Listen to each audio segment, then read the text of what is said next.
Den dog. Thank you. Got my seat back. Hi there, my name's Angela and I'm from the Sheep Shape. I thought before I go outside today, hang on, let me just change the light because I'm... Try again. There you go. Right, yeah, before I go outside today, I'd have a little chat in the cottage about, well, sorry, the dogs have got bones again so that I can have some peace and quiet, and Jin is grumbling in the corner. Yeah, so I was going to talk to you about learning skills and how skills that are sort of like deemed as hobbies actually have a purpose. But before that, because so the whole point of talking about the skills was to show how things that you might not realise are actually building resilience and the ability for you to cope in a situation, and this current situation being the cost of living crisis and a way to save money. But, Jin, wait, take it off. Go on. Sorry. Yeah, so, yeah, the cost of living crisis and a way to save money. However, I spent the first, waking hour of my morning. I went round and I did the chores, and I'm so sorry that they're stripping these bones. I can just hear it ripping really loudly in the background. It must be very gross for you. Gives me peace and quiet. Yeah, I did my chores this morning. And then I saw my neighbour, because I'm in a semi-detached cottage, I suppose. I'm in the original farm cottage, and the neighbour's got what was an attached barn that was converted into a house. Jin, get off. Off? No. Go on. I want that up here. Thank you. And yeah, so I saw him and I asked him, is your toilet back in now? Because mine was. And we've had problems with the route, so we've got a septic tank, and the route to it, it's old, and it's been, I don't know how many times, very kindly, he sorts it with his drain rods, and that's fine. But in the interest of fault finding, asked him if he's got problems, so he ran in the house, he flushed his loo, and he said, no, that's absolutely fine. Which means it's my problem. So, I mean, he did offer, he was off out somewhere today, but he did say if I can't fix it, he would. However, it's not fair getting him to fix my problem when it's my toilet. It's gross. So, I then had to lift my manhole, well, our manhole, and thankfully it wasn't, I didn't need to get the rods out, I managed to clear it with a hose pipe. But I came back in the house and I messaged, every morning, pretty much every morning, I have a friend that I message. She too is, she single, lives alone, has a similar lifestyle to me, just many, many more dogs. And we share the trials and tribulations. No, it's nice to have somebody who understands these things. And I commented to her that yesterday I was working at a petrol station, and one of the customers, off the back of something I'd said, I think we were talking about submarines, and how once upon a time, many, many years ago, I wanted to join the army, well, the Navy specifically, and the Navy, but they didn't allow women to serve on submarines. I don't know, they might do now, but they didn't then. And I was like, no, I don't. Well, I wanted to be on a submarine, but also I didn't really want to be part of something that, excluded us so much in that sense. I'm like, well, if that's annoying me now, it's going to annoy me once I'm signed up. Anyway, we're talking about that, and his comment was, oh, you're such an independent woman, the Navy, and doing things. It was that sort of like as if it was an attractive, desirable quality. And I was like, oh, okay, thanks. Stuff needs doing, do it. And then after standing with the hosepipe jetting down at compacted stuff in my manhole, it made me think, do all these people who see these independent women realise what we actually have to do? I appreciate I'll be upsetting a lot of people here because, you know, oh, men do that, but not all men do that. And, you know, I'm sure there's plenty of women who have partners who still do that. But it just, you just have moments of being like, they have no idea. So I sent my friend this message, just laughing, like, you know, funny joke really. And her reply was, so she'd been ill recently. Not like, well, not quite hospital-ridden ill. I mean, she couldn't really go to hospital, she had too many animals to look after. But, you know, she was on various medications from the doctor and stuff, and it wiped her out. She, you know, walking down the field to feed the animals was a struggle. And she said, I was the only person who offered to help her. Because my first thing was, anything you need, let me know, if it's just like carrying a bale down the field or whatever. She declined my offer because she said I had too many things to do. But it made me realise that I know it is definitely a lifestyle choice. We choose to do what we do. But a lot of people don't realise, they think you're just being independent and you're doing things for yourself. But you're doing things, it's like a double-edged sword. You get to do things you want to do. You get to do the fun things.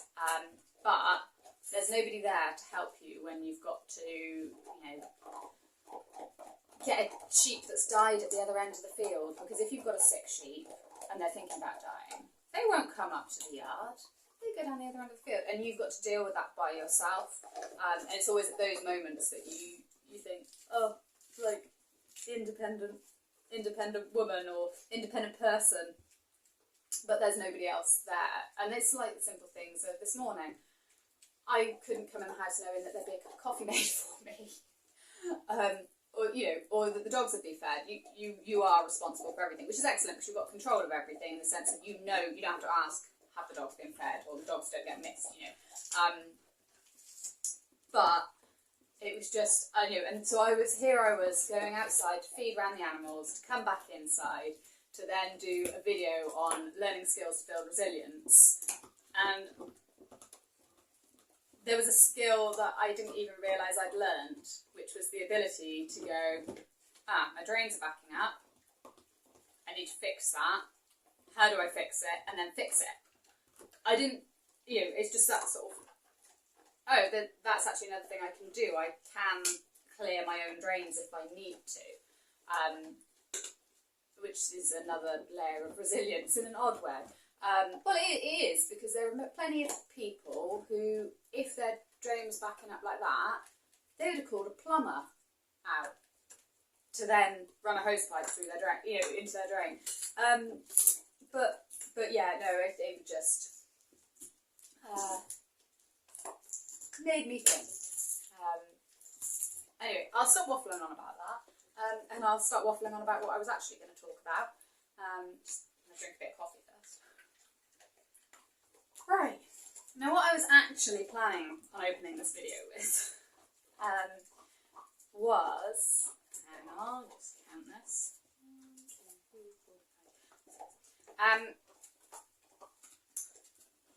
The benefit of learning skills that are, I guess, kind of snubbed these days as sort of like hobbies, or as deemed as a way, like something that costs money.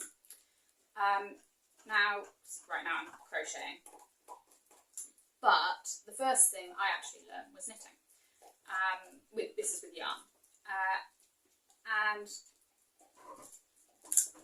says that she's doing a crochet wrong. And I actually learnt. I've been shown by various people. I think we did a bit at school, and my mum had obviously gone through it with me. But what I really learnt from was a book. And it was this book, which is Stitches, Patterns and Projects for Knitting by Wanda Bernardo. And it was actually, I should say here, it's my mother's book. I don't know if she knows that I have it, but I've had it for years and she's said nothing.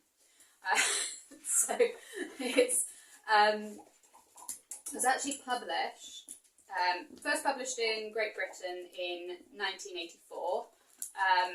It was, first English translation was published in 1979. It doesn't actually say when it was written, because I'm assuming, yeah, so the English translation was done by a company in Milan. But I mean, up until I checked the publishing dates, I didn't even know it had been translated. Yeah, so this book, it has sections on stitches. Well, it tells you first of all the basic stuff. It's beginning, purl and plain, so it's got pictures, I don't know if you can see from it, but on how to knit, the kind of thing you find in the back of a knitting magazine. And then it's got how to pick up drop stitches, and then it's got a section just on different patterns, so there's like rib pattern, moss pattern. So sometimes you'll see on the sofa, I think it's in the wash at the minute, there's a blanket and it's just patchwork chaos, and that was using all stitches from this book. So there's different cable stitches, there's moss stitches, various things, and there's also some array of hideous garments in here. But anyway, so this is how I primarily learnt to knit, and it's also how I reminded myself to knit, because I didn't learn to knit and then knit constantly. I started when I don't really remember when I first knit. Definitely when I was in sixth form I was knitting regularly, so that would have been from the age of 16 to 18. At uni I remember always having some knitting project with me, but it would be like a scarf or something that I'd be doing. And then it wasn't until I finished uni and had my own places that I actually did big projects. So that blanket, I think I saw a Facebook memory come out on my feed, and it was 2010 that I made that one, which astonished me really, because I didn't realise how old it was, and I'm still using it. It regularly ends up on my sofa. Yeah, so knitting is an excellent skill to learn. I mean, I learned it from a book, but now we've got YouTube available, so you can learn it from videos. And a lot of people know how to knit, so you can always just ask somebody. Thinking for myself, as a knitter, if somebody wants to learn, I'm more than happy to show them. The only thing to bear in mind is there are actually lots of different ways to knit. So, for one thing, if somebody shows you how to knit and you can't get on with it, it might just be that you need to knit another way. You might be being shown to knit by a left-handed knitter, which to me is black magic. But yeah, there are Gin, you finished? There are lots of different ways to knit. I mean, the two primary ways to knit is continental way and being an English thrower. Something that is seen as a hobby, and it can be expensive. It can be, because sorry, I was just thinking about that. Yeah, you can buy. I mean, I champion British wool. I spin my own yarn, and I know how expensive buying British yarn can be. I think it's worth it because it's a good product. It's a product like when you've knitted something with it. Hold on, this is not wool. When you've knitted something with it, it will last you a lifetime, near enough, if you look after it correctly. But what I will say, if you're learning to knit and all you can do is buy the cheapest, nastiest acrylic you can find, buy it. So getting back to my point of a skill that's sort of like snubbed as a hobby or an expensive thing to do or whatever. Yeah, it might be expensive to learn it, but once you know how to do it, you've got that. And then you can do things. So I bought in November, I can't remember exactly how much it was, and I'm not traipsing through the emails to look it up, but I bought somewhere between £35 and £45 in money worth of acrylic yarn. And the reason I bought this was to make Christmas presents. I made 3 children's jumpers. So the sizes was I think I knitted up a 3 to 4, a 5 to 6, and a 6 to 7 age range of jumpers with it.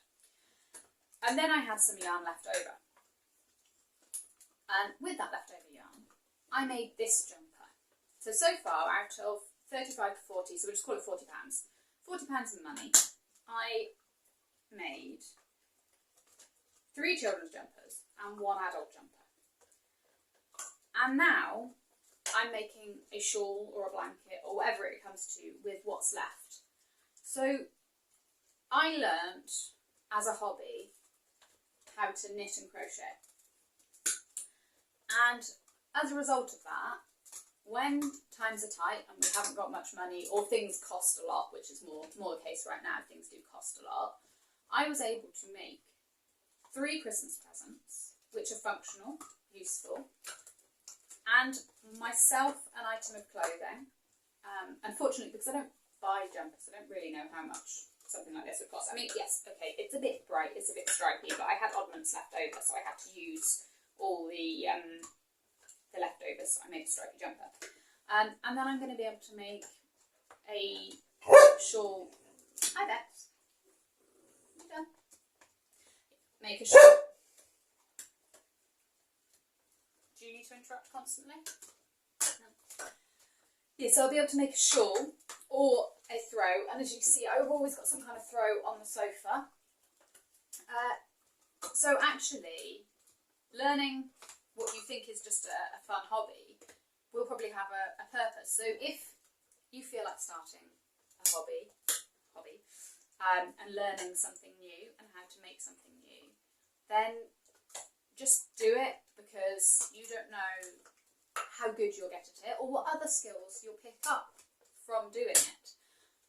So yeah, just a sort of note to say, you know, if you feel like trying something and somebody's saying, you know, like the problem with knitting at the moment is it's and crochet is it's on trend, and a lot of people will be like, oh, you're only doing it because it's on trend. Well, maybe it's on trend for a reason.